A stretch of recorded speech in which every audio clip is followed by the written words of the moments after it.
Hi there, this is Tony from pianotone.ca, and this is my review on the Yamaha Piaggero NP-32 piano-focused keyboard. I'm actually kind of willing to call it an entry-level digital piano, but let's check it out.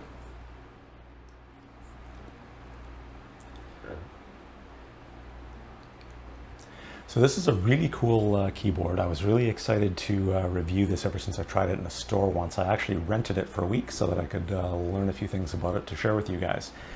It's pretty inexpensive, and it has some great features, some great sounds. It's Yamaha, and Yamaha's sampling of voices is always really, really good quality. One of the really neat features that I was curious about is Yamaha's graded soft touch keyboard. So there's 76 keys on here, so it's not quite an 88 key full-sized keyboard.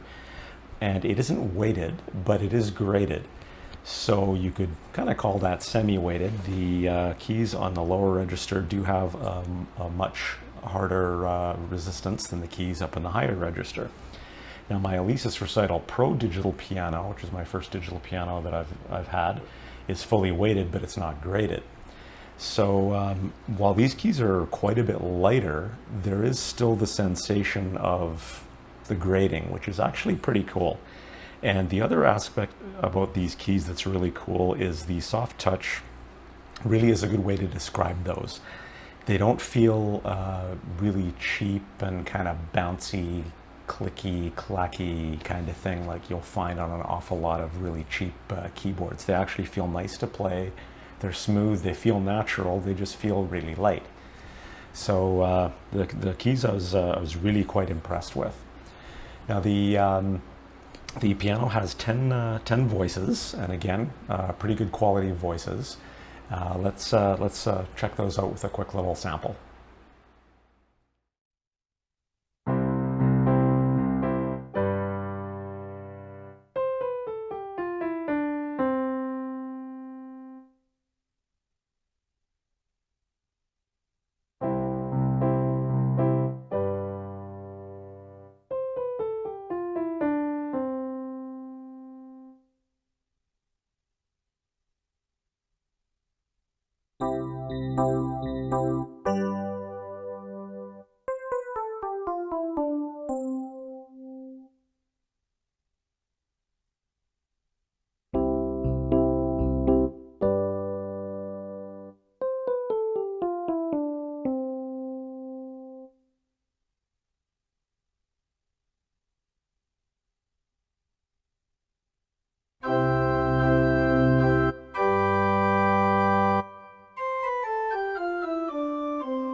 So the voices are actually pretty good. I mean, Yamaha's always been known for pretty high quality voices, even on their lower end stuff.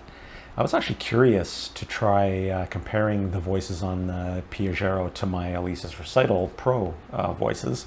So I made the next little quick video has me playing I think it's 4 pieces on each one. The screen's blurred out, so you can decide which one you like better. Let's check that out.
For effects, the Piaggero has 4 different types of reverb, and each one of the voices actually has one of the reverb choices already associated with it by default. You can change those.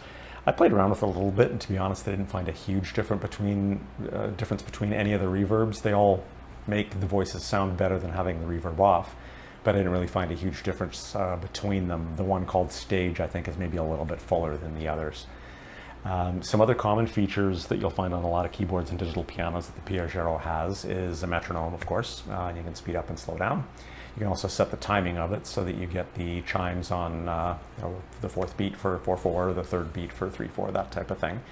There's a single track recording. You can very easily play and record something and then play it back to yourself.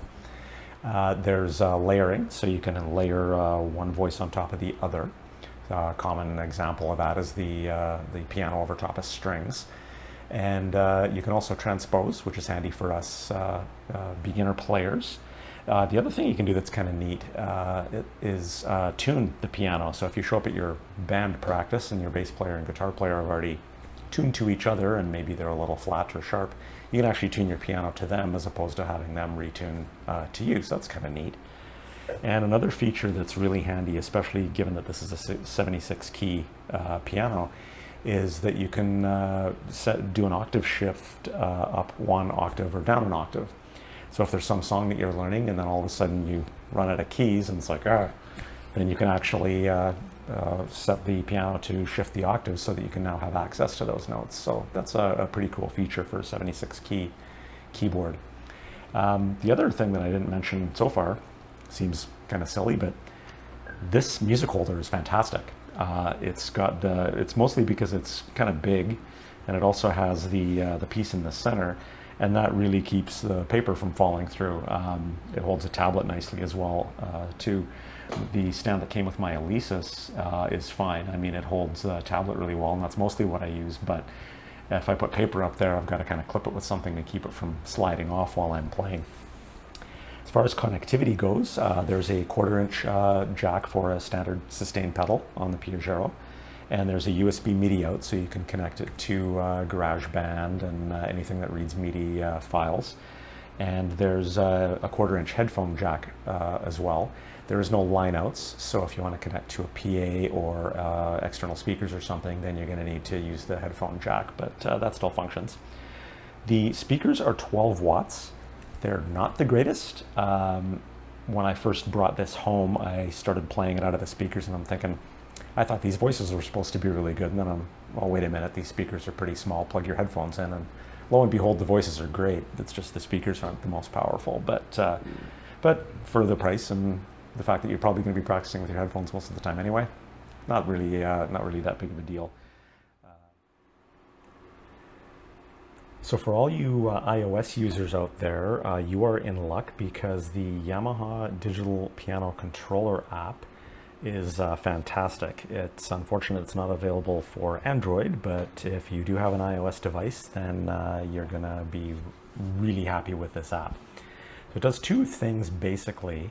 The first thing is it makes controlling the keyboard a lot easier because there's a nice visual interface to do everything.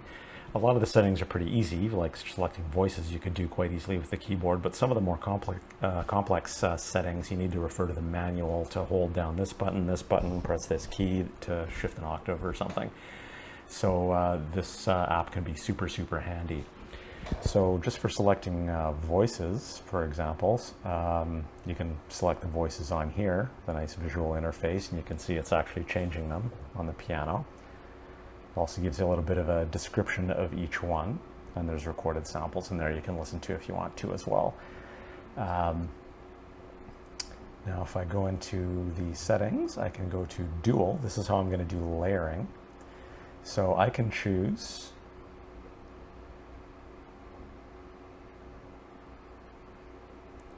any 2 voices. So for example, if I want to put piano over top of strings, that's always nice. But I can do some other ones if I want. I could take an electric piano and I could combine it with a mellow piano. So you can hear both the voices in there. Now the other thing you can do in here that's kind of cool is I can go in and I can set the balance of each voice. So right now, you can hear both. If I go this way, all you're going to hear is the electric piano. If I go that way, all you're going to hear is the piano. So you can really do a lot of customization to make it sound the way that you want it to. Now, other cool things that you can do here is you can actually save this setting.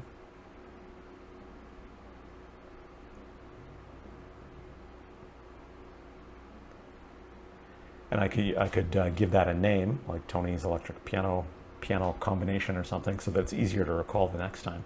So especially if you've done a lot of different edits to that to shift which one you're hearing more of, that type of thing, that can be pretty handy. Now there's 4 different levels of reverb.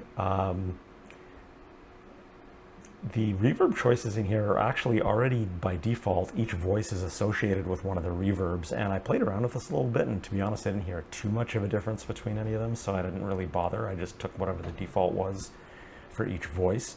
I thought the stage one was probably the fullest sounding, and you can up the depth, which is also kind of cool. Now you can transpose, which is handy for us beginner players. So I can take my C and I can move it up a couple of steps to make it a D. Now the other thing that's kind of neat that you can do is you can actually tune. So if you show up at your band practice and your bass player and your guitar player have already tuned, but they're a little bit flat, and that gives you the option that you can tune to them, which is kind of cool. There's also 4 levels of touch sensitivity, well 3 levels and then 1 that's off. So that's off, that's soft, medium, and then hard. So given that I'm used to playing a fully weighted keyboard, I'd probably have this on hard, so you really have to press a little bit harder to get your response. Now song recording. This is kind of neat. There's built-in songs you can play along with, but what I'm going to do here is just use the keyboard to record something quickly. So if I press record and I just record that, I can play that back. But now if I go into here, that's the song that I just recorded on the keyboard.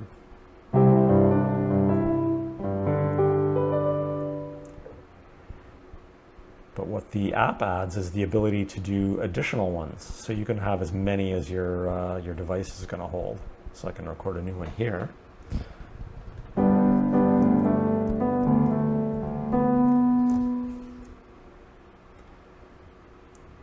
And then that gets saved, and then I can access that and play it.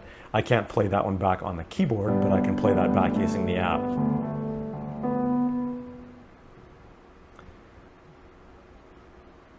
Then we have the metronome, pretty straightforward. You can set the tempo, you can set the time signature, so you can make it instead of 4/4, you can put the chime on the 3rd beat for 3/4. And MIDI, there are some MIDI settings that you can set here. You can, for the most part, probably leave those as a default, but then with the MIDI USB out, you can actually get into any MIDI app, so like Synthesia.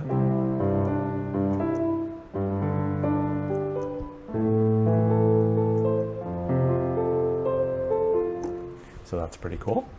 So that's my review on the app. The app does really make your life a little bit easier, and it adds some functionality. So if you have an iOS device, that kind of beefs up the value of the Piaggero a little bit. Okay, so some competitors in the same rough price range that I'm familiar with. There is a Piaggero NP-12 that I would not recommend unless you're just looking for an inexpensive keyboard. It's basically a 61 key version of this, has the same voices, so the voices are great, but the speakers are only 5 watts, 2.5 per side, so really, really small. And that one doesn't have the graded soft touch, and that's what I think really elevates this into almost the entry-level digital piano category. So I wouldn't really recommend that unless you're just looking for a cheap basic keyboard. The Alesis Recital, which is the lower end version of the Recital Pro, has 88 keys, and they are semi-weighted, and you can actually kind of probably argue back and forth what's better, semi-weighted and not graded, or not semi-weighted but graded. So that's probably a matter of opinion. The Recital only has 5 voices, and they're not anywhere near as good as the Piaggeros, and it's in around the same price range. So probably a matter of opinion, really, to be honest. So check both of those out. So I would highly recommend the Piaggero NP-32. It's great for someone who's looking for something very portable, that's reasonably easy to play. The graded soft touch does give you some preparation towards playing an acoustic piano later. Even though the keys aren't weighted, that grading really does help, and the voices are awesome. So I think this is a great entry-level instrument. So if you want to check out the current prices for the Piaggero NP-32, or the Alesis Recital, or the Recital Pro, or the NP-12, if you just wanted to get that cheaper keyboard with some good voices, please click my affiliate links below, and happy piano shopping. Thanks a bunch.